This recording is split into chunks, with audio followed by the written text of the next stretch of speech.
It's Matt, your average gamer, and first thing I want to say is that I'm absolutely hyped for DLC. I'm so stoked. This honestly felt amazing. It felt like Christmas all over again.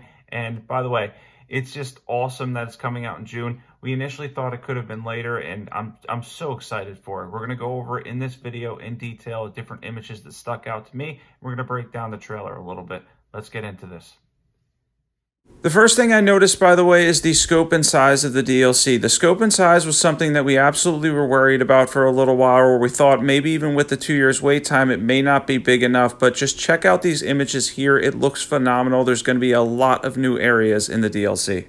And yeah, this next image, by the way, it's going to be the one image that we kind of remember an image much like this for the one that we got and we waited a year on. We're a really loyal fan base, right? We knew it was going to be good just from one image, and now finally we get to see it. Another area here shows off, you're going to see throughout these, by the way, that there's a ton of new locations. It looks amazing. And the next image here, by the way, this is just a quick trailer breakdown, but for me, I thought this was really cool. Huge boss here that we're obviously going to have to take on and fight, and it looks like fire could be a little bit of an issue for the DLC, which makes sense since it was so good in the base game. The next image is honestly stunning. This looks like an absolute piece of art, and it really falls in line with some of the stuff that we got from the Dark Souls DLC. I cannot wait for this location, and to go further into this boss and finally show him here. The fire-resistant boss, most likely, looks like a really tough one to fight too. And then we're going to be jumping into some more images here. The next one here looks like another boss fight. I don't know if this was Godfrey's Lion at some point. I'm not sure exactly what this boss is yet, but this looks really cool, and it's definitely going to be another tough fight.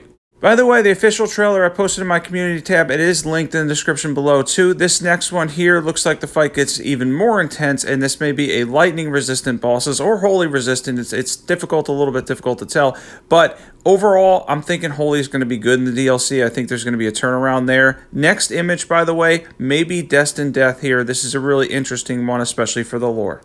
Yeah, this is definitely something that we're going to have to talk about as far as the lore goes and everything. It's really cool to see this, though, that Destined Death may be here and may take a part in this. And then next up, obviously, we're going to have a really tough fight in the end, especially with Miquella specifically. And it looks like, again, fire is going to be something that's not too useful in the DLC.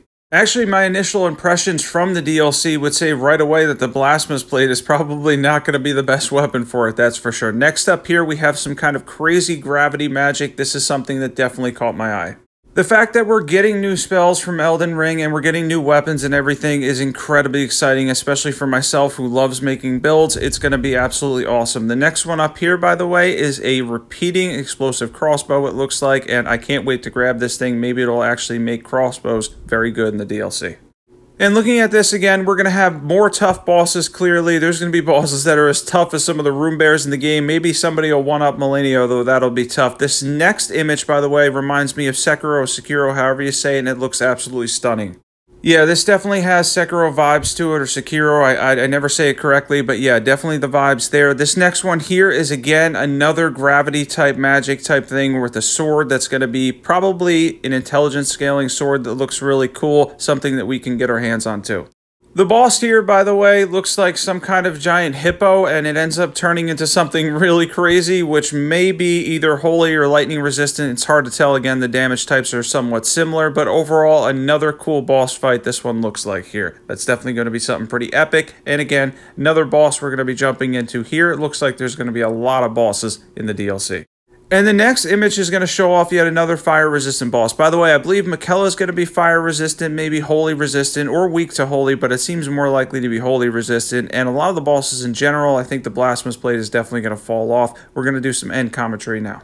Yeah, the Blasphemous Blade is still going to be my #1 for the base game, but it looks like they have a lot of fire-resistant stuff. I'm really looking forward to this. I cannot wait to talk about this more. This was just a quick trailer breakdown. Be sure to sub, and I will see everybody soon.